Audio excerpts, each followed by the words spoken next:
حرك أقلامه وفيها 400 كاتب،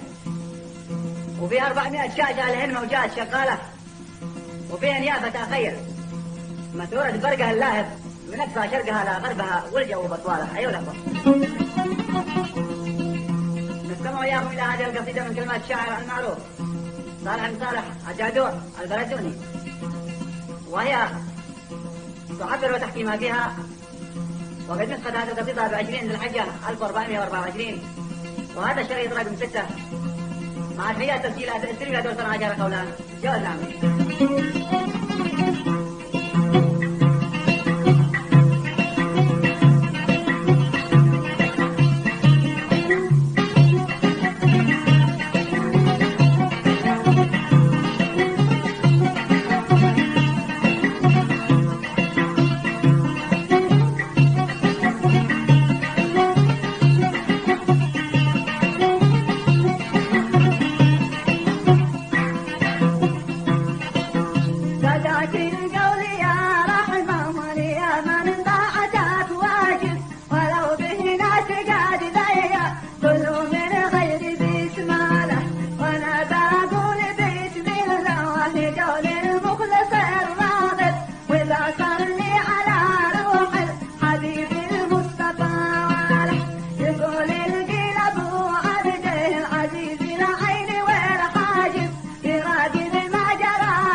سفينة عابرة في البحر داخلها مئات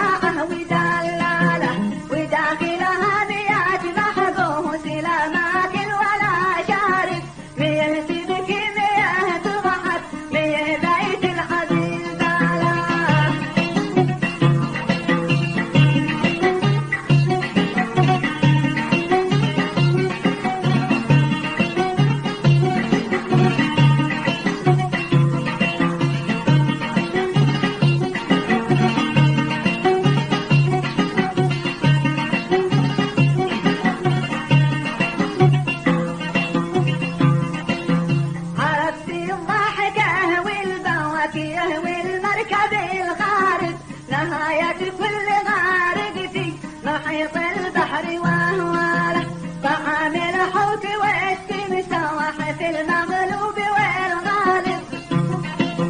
وكم مظلوب للجنة وظالم نار شعاله بدأنا فصل من حيثه الموظف يقبض الراتب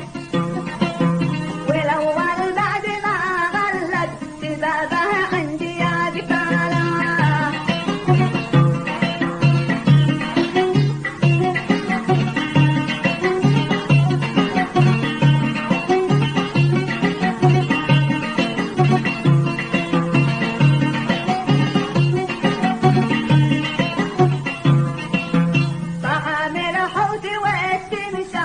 في المغلوب والغالب وكم مظلوب للجنة وظالم نار شعاله بدأنا فصل من حيثه الموظف يقبض الراتب والأول بعد ما غلت سبابه عندي يقتاله تحرك يا جمال بين وبين الحمل والغارب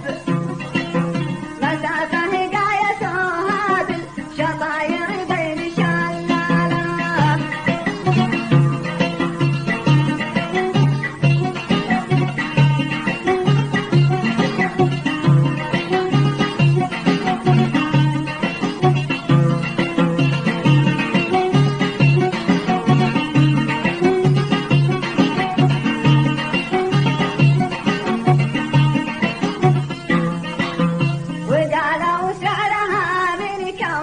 وانتهي منها غايب طويت نعيش يا جمة لها من بدو راحاله ولا تعلم من الفايز ولا تعلم من الراشد ولا بالناصب باعه تشيل الحب فكاله على مضمونها حاشا وقت نفسي قبل ما حاسب حساب الصوف كان يعرف على مغزل وما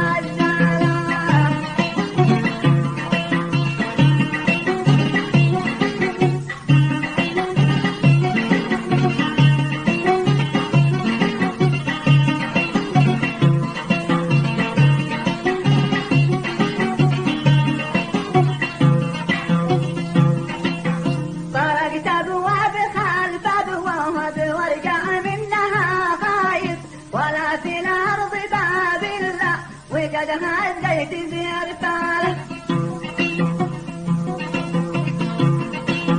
ولا حصلت واحد فيه المية نشبه وميت ناسد مع واقع طرح نادي لعلا يهوي سباله من المسؤول عن نفسك وعقلك منها هارب وعينك ما تزال جفا لها والرأس حاله